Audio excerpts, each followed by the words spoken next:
지금 이 순간 제 마음에 성령의 새바람이 불 것만 같은 우리 셀라 찬양대 너무나 귀한 은혜로운 찬양 감사드립니다. 네, 성령의 새바람 참 중요하지 않습니까? 우리 담임 목사님께서 이제 하와이에서 훈련을 이제 마치시고 지금은 아프리카에 있는 이제 마다가스카르, 좀 어렵죠. 기도할 때 저도 모르게 자꾸 마스카라라고 해가지고 마다가스카르에서 지금 훈련 중에 계신데요. 잠깐 재정비를 하러 이 마다가스카르 팀과 다음 주에 잠깐 들어오셔서 수요 예배에 함께 참여하시는데요. 우리가 이제 성령의 새바람을 맞이하는 마음으로 또 성령 충만한 마음으로 다음 주 수요일 함께 담임 목사님을 기다리고 또 소망하였으면 좋겠습니다. 우리 이렇게 앞뒤 옆 좌우 이렇게 인사하면 좋겠습니다. 성령 충만합시다. 네, 성령 충만합시다. 네. 시작이 반이다라는 말이 있습니다. 시작이 반이다. 무엇이든지 시작을 하면 절반은 성공을 했다는 의미인데요. 한 헬스 클럽에 가게 되면 입구에 이렇게 써 있습니다. 여기까지 오느라 수고한 당신, 오늘 운동 절반은 성공입니다. 네. 그만큼 운동하기가 너무 어렵지 않습니까? 내가 집에서 또 여러 가지 해야 될 일도 많고 자녀나 손주나 또 집안일 또 여러 가지 업무로 인하여서 힘든데 내가 몸을 일으켜 헬스장을 가는 것만으로도 그날의 각오와 마음가짐에 운동은 절반은 성공이다, 이런 의미입니다. 벌써 2023년 이 배움이라는 주제로 시작이 되었고 이제 8월이 되었는데요. 여러분들은 작년에 어떤 계획과 목표를 세우셨나요? 네. 올 한 해 누군가에게는 성경 통독을 해보자, 또 성경 읽기, 또 쓰기, 또 누군가에게는 영어 공부나 자격증, 여러 가지 도전과 목표가 있으셨을 텐데요. 그것을 시작하는 것만큼 중요한 것은 없죠. 그렇다면 오늘 본문 말씀은 무엇이 시작이라고 말하는지 우리 1절 말씀 한번 다 함께 읽도록 하겠습니다. 시작. 하나님의 아들 예수 그리스도의 복음의 시작이라. 아멘. 이 구약 성경을 이제 헬라어로 이 번역한 성경을 우리는 이제 70인역 성경이라고 합니다. 이 헬라어로 번역한 성경을 70인역 성경이라고 하는데요. 우리 태초에, 그러니까 창세기 1장 1절 태초에라는 단어를 이 헬라어로 엔아르케라는 단어로 번역을 했습니다. 그런데 오늘 이 복음의 시작이라는 단어도 헬라어로 아르케라는 단어인데요. 그것은 하나님께서 이 우주 만물을 이 태초에 창조하신 이 창조 사역과 지금 예수님께서 이 복음의 이 구원 사역의 시작과 이 동등된 선에서 시작되었다. 그만큼 매우 중요함을 우리는 알 수 있습니다. 구원을 위한 예수님의 시대, 그러니까 예수님의 신시대가 막이 올랐다라는 것인데요. 특히 마가복음의 이 제목이라고 여겨졌던 이 1절, 그 당시에는 1절이 보통 성경의 제목이었습니다. 지금은 마가복음 이렇게 불려오지만 그렇다는 것은 이 제목인 하나님의 아들 예수 그리스도의 복음의 시작이라는 이 책의 이 선언적인 문장이 그 당시에 매우 중요했습니다. 무엇보다 그 당시 환경이 어땠죠? 우리가 예수 그리스도를 고백하는 것만으로도 우리는 감옥에 갇히게 되었고 로마 병사의 날카로운 칼과 창이 우리를 향해 다가오게 되었습니다. 그만큼 두렵고 떨리고 무서운 시대를 살고 있었지만 그들은 이 마가복음 1장 1절을 매우 담대하게 용기를 품고 읽었습니다. 우리 그 당시 마가의 심정과 유대인들의 심정, 또 그리스도인들의 심정을 생각하면서 우리 1장 1절을 다 함께 다시 한번 읽어보도록 하겠습니다. 시작. 하나님의 아들 예수 그리스도의 복음의 시작이라. 아멘. 우리가 이 복음을 신앙의 경주와 또 마라톤, 레이스 이렇게 비유하곤 합니다. 신앙의 마라톤을 하고 있다. 내 차도 운전을 하기 위해서는 점검할 것이 매우 필요합니다. 핸들은 괜찮은지, 브레이크는 잘 밟히는지, 주유등은 들어와 있는지는 아는지, 또 사이드미러, 백미러, 안전벨트 등 점검해야 될 것이 참 많습니다. 제가 자전거를 타는 것을 좋아하는데 자전거도 점검할 것이 참 많죠. 브레이크, 또 안장의 높이, 또 체인의 기름칠은 잘 돼 있는지, 이렇게 우리가 점검할 것이 많다는 건 그만큼 앞으로 나아가야 되기 때문입니다. 그런데 우리가 점검을 하고 싶지 않다 하면 그냥 자전거와 자동차는 제자리에 놓으면 됩니다. 점검을 하지 않아도 되죠. 그런데 문제는 자동차와 자전거가 잘 만들어 놓고 운행하지 않으면 어떻게 되죠? 고장이 납니다. 우리의 신앙의 여정도 마찬가지인 것 같습니다. 내가 신앙의 여정을 나를 잘 돌아보고 점검하지 않으면 때로는 누군가 사고가 납니다. 타인과 사고가 나거나 또 내 안에 신앙에 이 복음의 고장이 나지 않기 위해서는 어떻게 해야 될까요? 오늘 본문 말씀을 보겠습니다. 오늘 2절과 3절에 이 공통된 단어가 기록되어 있는데요. 바로 준비하라라는 단어입니다. 2절은 이 말라기 구약 성경을 인용했고요. 이 3절은 이사야서를 인용했죠. 그만큼 준비하라라는 것은 매우 중요하다 이 말인데요. 우리가 지금 이 시대를 살아가면서 무엇을 어떻게 왜 준비해야 되는지를 아는 것은 매우 중요합니다. 특히 이 당시는 메시아, 바로 구원자이신 예수님의 오심을 준비하라, 이 맞이하라라는 세례 요한의 아주 강력하고 힘 있는 말씀이었습니다. 그것은 매우 긴급한 말씀이기도 했는데요. 왜냐하면 그 당시에는 이 세상이 말씀으로 채워지지 않는 세상이었기 때문이죠.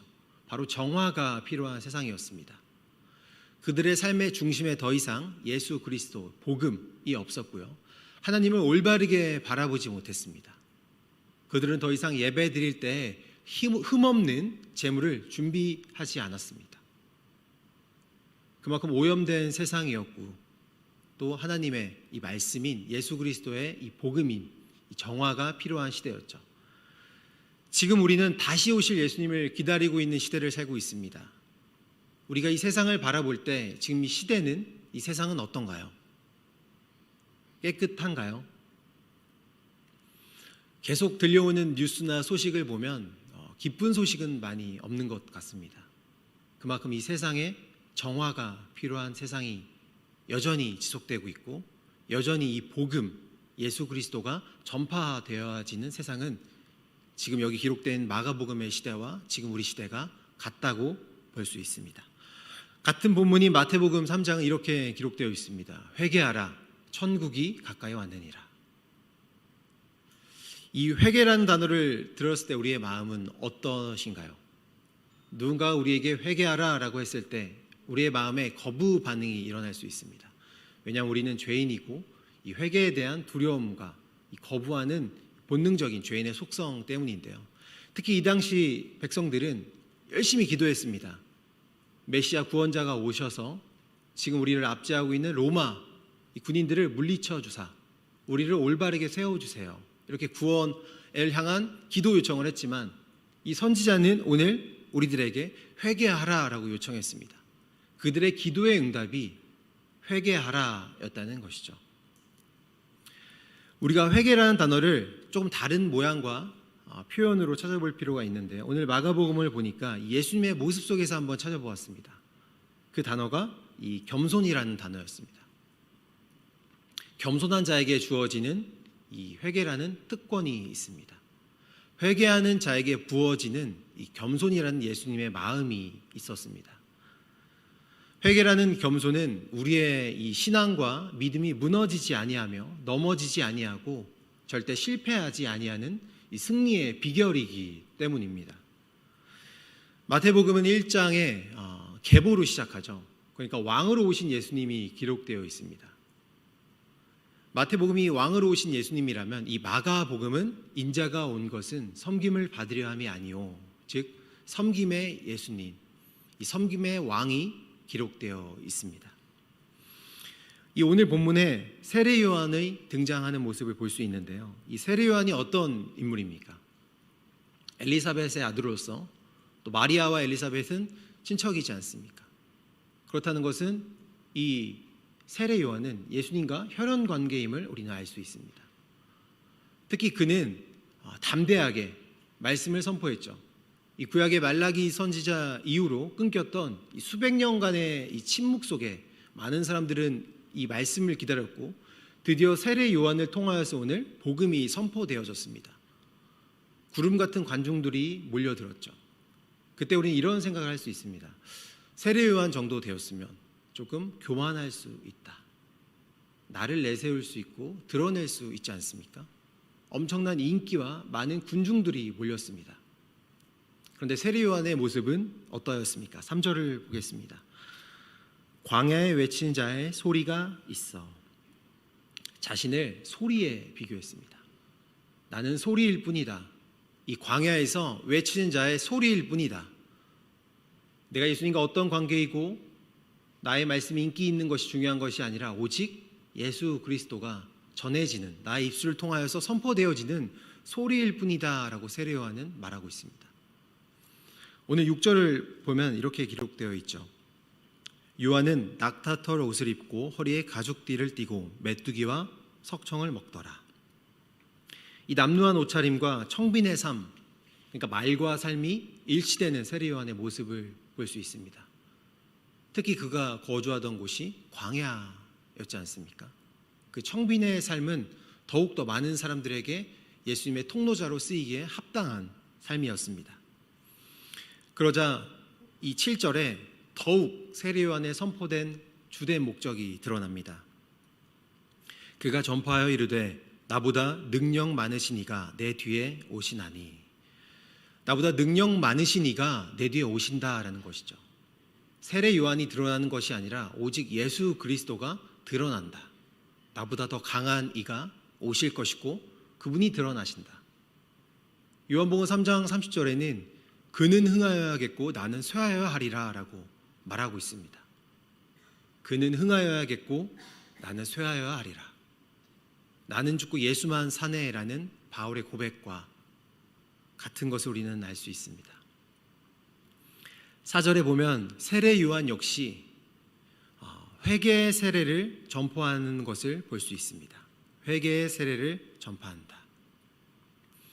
그러자 5절에 무리들이 자복하다라고 기록하고 있습니다. 자기 죄를 자복하고, 이 자복하다라는 것은 우리가 쉽게 유추할 수 있습니다. 회개하다, 반성하다라는 의미를 가지고 있죠. 근데 원어를 살펴보면 조금 더 깊은 뜻이 있는데요. 그것이 바로 바깥으로 고백하다라는 의미입니다.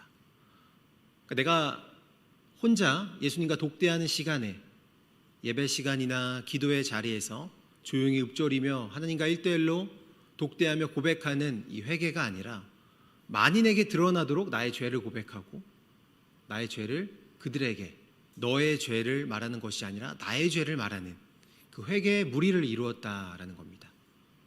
특히 여기 모인 무리들이 어떤 무리입니까? 5절을 보면 온 유대 지방과 예루살렘 사람이 다 나와왔다라고 기록되어 있습니다. 형식과 의식을 중요시했던 바리새인들과 또 자유주의 이론 신학자들로서 부활을 믿지 않았던, 그 당시 칼을 차고 있었던 사두개인들, 민중을 약탈하고 누락했던 군인들, 또 그들을 핍박하여 세금을 걷었던 세리들까지, 서로 증오하고 미워했던, 칼을 들고 또 때로는 서로를 위협했었던, 차별하고 차별받던 계급들이 모여서, 모일 수 없던 그들이 모여서 함께 자신의 죄를 자복했다. 그것이 바로 이 세례 요한이 말하는 이 회개라는 세례의 힘이었습니다. 그들은 세례를 받기 위해 요단강 물속에 들어갔습니다. 그들이 거칠애를 중요시했지만 이제 더 이상 그들이 입고 있던 옷과 신발은 중요하지 않았습니다. 그들이 손을 잡고 물속에 들어가 진정으로 예수 그리스도를 나의 주로 고백을 하였습니다. 그것이 오늘 이 자복하는 진실한 대화의 힘이었는데요. 우리가 과거를 돌아보면 역사 속에서 많은 일들이 있었습니다. 그 중에 가장 참담하고 참혹했던 것은 전쟁이지 않습니까? 특히 세계대전 전쟁은 우리의 역사 속에 빼놓을 수 없는 사건인데요. 1차 세계대전 전쟁과 2차 세계대전 전쟁이 각각 끝나고 그들의 병사들이 이제 본국으로 돌아가는 길에 올랐습니다. 1차 세계대전 전쟁은 배를 타고 각 이제 고국으로 돌아가게 되었고요. 2차 세계대전 전쟁이 끝난 후에는 시대가 발달해서 이제 비행기가 개발되어 많은 사람들이, 군인들이 비행기를 타고 고향으로 돌아갔습니다.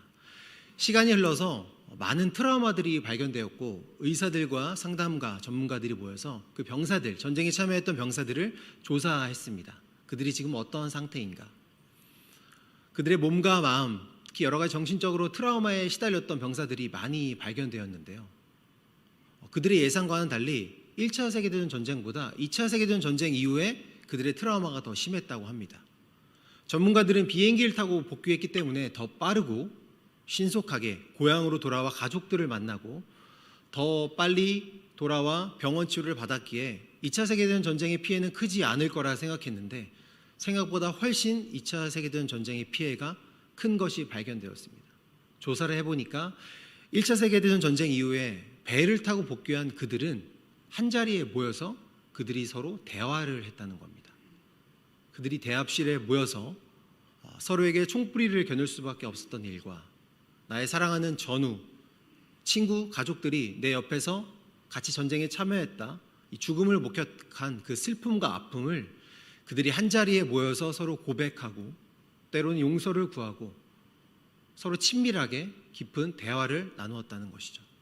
그것이 그들의 몸과 마음을 치유하는 힘이었다는 겁니다.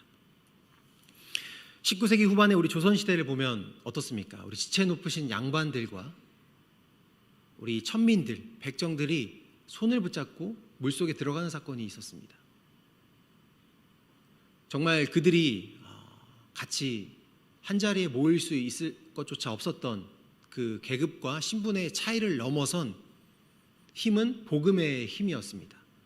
가마를 끌던 종과 가마에 올라타던 양반이 서로 같이 세례를 받고 장로가 되어서 이 한국교회를 일군 것은 정말 우리나라의 역사이자 지금 이 시대의 부흥의 힘이고 우리가 이 자리에 모일 수 있는 원동력이었습니다.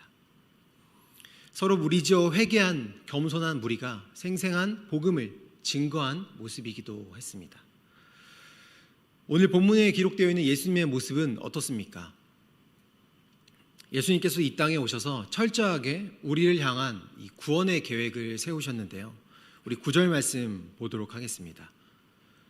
9절 말씀에 보면 그때 예수께서 갈릴리 나사렛으로부터 와서 요단강에서 요한에게 세례를 받으시고, 이 세례를 받으시고 라고 기록되어 있습니다.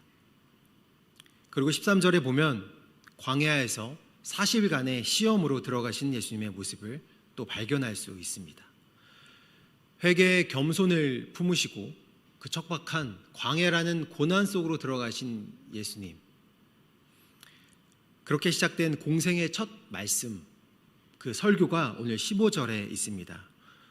우리 15절 말씀을 한 마음으로 읽도록 하겠습니다. 시작. 이르시되 때가 찼고 하나님의 나라가 가까이 왔으니 회개하고 복음을 믿으라 하시더라. 아멘.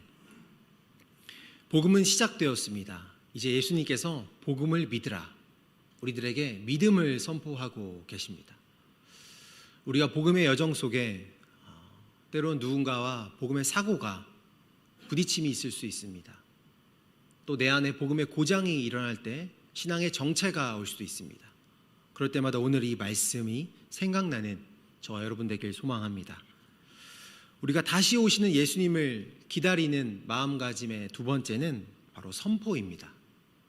복음의 움직임인데요.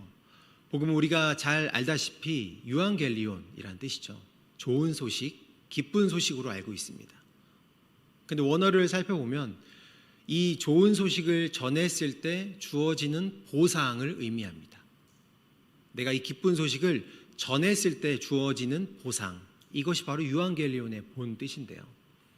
그렇다는 것은 이 마가 복음을 이 그림으로 표현한다고 했을 때 어떠한 주제가 있었을까요? 그것은 역시 우리들에게 수백 년, 수천 년이 지나도 사라지지 않는 이 진리의 말씀이 선포되어지길 바라는 마음이었다는 겁니다. 마가복음 1장은 분명 예수 그리스도 복음의 시작이라고 시작이 됩니다. 그리고 16장 20절에는 제자들이 나가 두루 전파할세라고 마치게 되죠. 공관복음 전체도 마찬가지고 또 사도행전도 마찬가지고 요한복음까지 마지막 장 마지막 절은 항상 전파하라, 복음을 증거하라, 전하라라고 기록되어 있습니다. 이 복음은 살아있기 때문에 반드시 선포되어져야 되는 진리의 말씀입니다. 예수님께서 그런 사역 방법을 구체적으로 오늘 8절에 우리들에게 말씀해 주십니다. 그는 너희에게 성령으로 세례를 베푸시리라. 우리 셀라 찬양대가 오늘 성령의 새바람이라는 정말 은혜로운 찬양을 우리들에게 주면서 복음이 우리들에게 선포되어지지 않습니까? 찬양의 가사로 또 여러 가지 모양으로 입술로 우리들에게 복음이 증거되었습니다. 그럴 때마다 복음이 살아있음을 우리는 모두 느낄 수 있는데요. 그렇다는 것은 지금 이 당시 사람들만 예수님께 성령의 세례를 받은 것이 아니라는 거죠.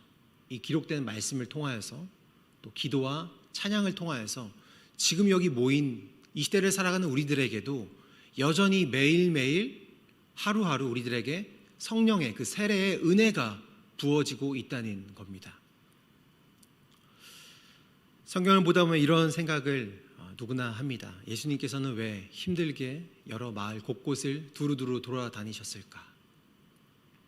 이런 질문에 빠지게 되지 않습니까? 제가 작년까지 서울에서 사역을 하면서 2년 동안 항상 교회를 가기 위해서는 잠실역에 이렇게 내려서 환승을 해야만 했습니다. 잠실역에 내려서 내린 순간에 보이는 줄이 있습니다. 항상 눈이 오나 비가 오나 두 개의 긴 줄이 있었는데요. 첫 번째는 아침에 있는 줄인데요. 제가 8시에 지하철에 딱 내리면 그 백화점 앞에, 명품관 앞에 너무나 긴 줄이 있습니다. 앞에 처음에 있는 줄에 계신 분들은 텐트를 치고 있습니다. 그것은 뭐죠? 전날 밤에 왔다는 거죠. 정말 하루도 빼놓지 않고 명품관 앞에는 365일 2년 내내 줄이 있었습니다. 비가 오면 우산을 썼고요. 눈이 오면 옷을 두껍게 입었고요. 여름에는 다들 선풍기를 틀고 각자 또 작은 캠핑 의자를 가지고 와서 의자에 앉아서 그 기다리던 줄을 바라보았습니다. 또 퇴근할 때 또 발견된 줄이 있습니다. 그 맞은편에 있는 잠실역에 있는 줄이었는데요. 그것은 이 로또를 사기 위한 줄이었습니다. 줄이 얼마나 긴지 아침부터 저녁까지 단 한 번도 줄이 끊기지를 않습니다. 근데 그분들은 매너가 있어서 지하철 입구 들어가는 길에는 조금 간격을 띄고 줄을 서시더라고요. 알고 보니까 그 잠실역에 있는 이 로또 파는 곳이 우리나라에서 가장 많은 1등을 배출했다고 합니다. 네, 혹시 관심 있으신가요? 8번 출구입니다, 여러분. 네. 그만큼 자신의 필요에 따라 가치에 따라 줄을 서는 것이 이 세상 이치일 수 있죠. 우리도 뭐 휴가 때 여행을 가다 보면 뭐 맛집이라든지 뭐 빵집이라든지 이렇게 줄을 서서 기다릴 때가 있지 않습니까? 그렇다는 건 예수님께서 오늘 본문 말씀 속에서 이 성경 곳곳에서 분명히 방법을 아셨을 겁니다. 십자가를 세우시고 많은 사람들에게 표적을 보여주시고 병든 자를 고쳐주시는 사역을 하셨으면 회당을 하나 세우셨더라도 정말로 전 세계 곳곳에서 정말 수십만 명의 사람이 줄을 섰을 겁니다. 그럼 예수님께서는 오늘 성경에 기록되어 있는 병자들, 아픈 자들을 치유해 주셨던 그 사역보다 더 많은 사람들을 치유할 수 있었고 더 많은 사람들에게 복음을 증거할 수 있었습니다. 하지만 예수님께서는 그렇지 아니하시고 직접 마을을 두루두루 돌아다니셨습니다. 그 이유는 바로 그것이 예수님의 사랑의 방법이었기 때문입니다. 자신을 찾아올 수 없었던 사람이 있었고 너무나 아파서 움직일 수조차 없는 사회에서 소외되고 격리되었고 이 천박한 많은 사람들의 표정과 눈짓으로 구석에 있었던 사람들에게 직접 찾아갔던 예수님의 발걸음이 바로 이 복음의 증거이자 사랑의 열매로 자리 잡게 됨을 우리는 알 수 있습니다. 우리가 아플 때 움직이지 못할 때 우리 집에 한 의사가 찾아왔다고 생각을 해보십시오. 그때 우리 마음이 얼마나 큰 감동이 있었겠습니까? 그것이 바로 예수님의 이 복음에 증거되고 선포되어져야 되는 이유입니다. 로마의 병사의 이 칼과 창이 너무나 위협적이고 날카로웠지만 그것은 결코 예수님과의 관계를 끊을 수는 없었습니다. 예수님께서는 그들을 물리치지 아니하시고 그들을 이겨낼 수 있는 방법으로 고난을 택하셨습니다. 그것이 골고다 언덕에 가시는 예수님의 발걸음이었죠. 사도 바울은 어떻습니까, 여러분들? 회심 이전의 모습은 언약의 하나님, 우리의 하나님이라고 외칩니다. 철저하게 유대인들과 이방인들의 경계가 확실했습니다. 반쪽짜리 하나님을 믿고 있었죠. 하지만 그가 예수 그리스도를 믿고 정말 나의 구주로 고백한 순간에 너무나 많은 삶이 변화됨을 우리는 볼 수 있고 그가 발걸음을 옮겨 비로소 전도 여행을 떠나게 됨을 우리는 알 수 있습니다. 너희가 이 떡을 먹으며 이 잔을 마실 때마다 이 주의 죽으심을 그가 오실 때까지 전하는 것이니라. 고린도전서 11장 26절 말씀입니다. 우리가 우리를 전파하는 것이 아니라 오직 그리스도 예수의 주 되신 것을 전파하니라. 고린도서 4장 5절 말씀인데요. 그만큼 우리 마음속에는 항상 복음의 전파되어짐, 이 선포되어짐이 있어야 되며 그것이 예수님께서 우리를 향한 대덕한 빛교회를 향한 사명일 것입니다. 그런데 우리가 복음의 여정 앞에서 때로는 넘어질 때도 있고 신앙의 고장이 일어나 복음을 들고 일어서지 못하고 나아가지 못할 때가 있습니다. 그럴 때는 언제인가요? 저도 저를 돌아보면 너무나 연약하고 부족한 사람임을 늘 깨닫고 또 엎드리게 되는데요. 이 죄는 그만큼 무섭고 많은 사람들을 붙잡게 됩니다. 이 다윗도 이 옥상, 궁전의 옥상 익숙한 곳에서 밧세바를 바라보지 않습니까? 또 모세도 애굽 이 관리를 살해하게 됩니다. 그만큼 익숙한 자리, 때로는 죄의 무서움이 더욱 커질 때가 있습니다. 나도 모르는 사이에 이 편안한 자리가 이 평안을 짓밟고 올라가게 됨을 볼 수 있는데요. 한 교도소에서 어떤 어린 아이가 죄를 지어서 교도소에 들어왔다고 합니다.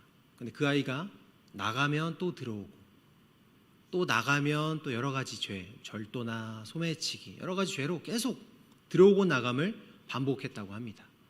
교도관들이 회의를 했다고 합니다. 이 아이와 지내보니까 너무나 마음도 착하고 여리고 순수한데 왜 자꾸 이렇게 반복되는 죄를 저지르게 될까?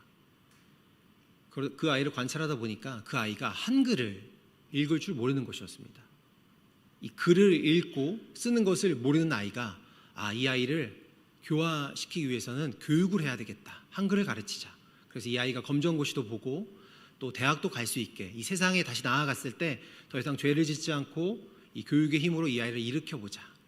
그렇게 해서 이 교도관들이 3교대로 하여서 열심히 그 아이를 가르쳤다고 합니다. 밤, 낮 가릴 것 없이 정성스럽게 한글을 가르치자 그 아이는 비로소 한글을 읽고 쓰고 또 한글을 완전 익숙하게 자신의 삶에 적용할 수 있게 되었습니다. 그렇게 그 아이는 출소하게 되었고 세상으로 나아가게 됐습니다. 시간이 흐르자 이 교도소로 한 편지가 도착했는데요. 그 편지가 어떤 편지였을까요? 그 편지는 문서였는데요. 그 아이가 다시 교도소로 들어오게 되었다는 문서였습니다. 거기에는 그 아이의 죄명이 기록되어 있는데요. 그 죄목이 무엇인지 아십니까? 바로 공문서 위조죄였습니다. 네. 한글을 배우자 이 아이가 한글을 가지고 공문서를 위조했다라는 건데요. 그만큼 죄는 반복되고 계속 같은 죄를 반복하는 유혹에 우리를 공격하고 또 공격하는 것을 알 수 있습니다. 그렇다는 것은 오늘 말씀은 우리에게 어떻게 그 죄를 이겨내라고 말씀해 주신가요? 16절을 보겠습니다. 16절에 시몬 베드로와 안드레가 등장을 하죠. 그가 갈릴리 해변에서 그 삶의 안락한 자리에서 18절을 보면 예수님의 자리로 이동하는 것을 보게 됩니다. 익숙하고 편안한 자리가 아니라 예수님의 제자된 삶의 자리로 이동하는 것을 볼 수 있습니다.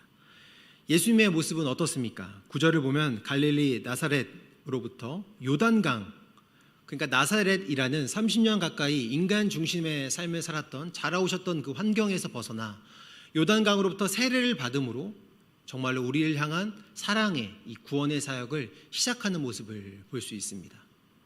때로는 우리가 안락한 자리보다는 하나님의 평안을 쫓는, 때로는 고난을 쫓아가는 기도의 자리, 말씀의 자리, 예배의 자리를 사모하는 저와 여러분 되길 소망합니다. 여기 모인 우리들에게 오늘 분명하게 하나님께서는 말씀해 주고 계십니다. 우리 11절 말씀을 다 함께 읽도록 하겠습니다. 11절 말씀입니다. 하늘로부터 소리가 나기를 너는 내 사랑하는 아들이라 내가 너를 기뻐하노라 하시니라. 아멘.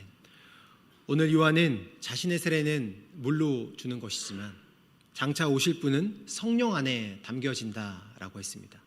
오늘 하루 주님이 부어주시는 이 성령 안에 거하여 기쁨과 은혜가 충만한 여기 모인 모두 되길 소망합니다. 기도하겠습니다. 복되고 좋으신 아버지 하나님 감사합니다. 복음의 시작, 그 출발선에서 든든하게 나의 손을 붙잡고 계신 주님, 신앙의 그 고단함을 아시고 손수 구름 기둥과 불 기둥을 준비해 주시는 사랑 많으신 주님, 우리도 주님을 사랑합니다. 주님의 모습처럼 회개의 겸손함으로 또 주님이 원하시는 자리에서 복음을 굳건하게 전하는 우리 모두 되게 하여 주시옵소서. 거룩하고 존귀하신 우리 주 예수 그리스도의 이름으로 기도드립니다. 아멘.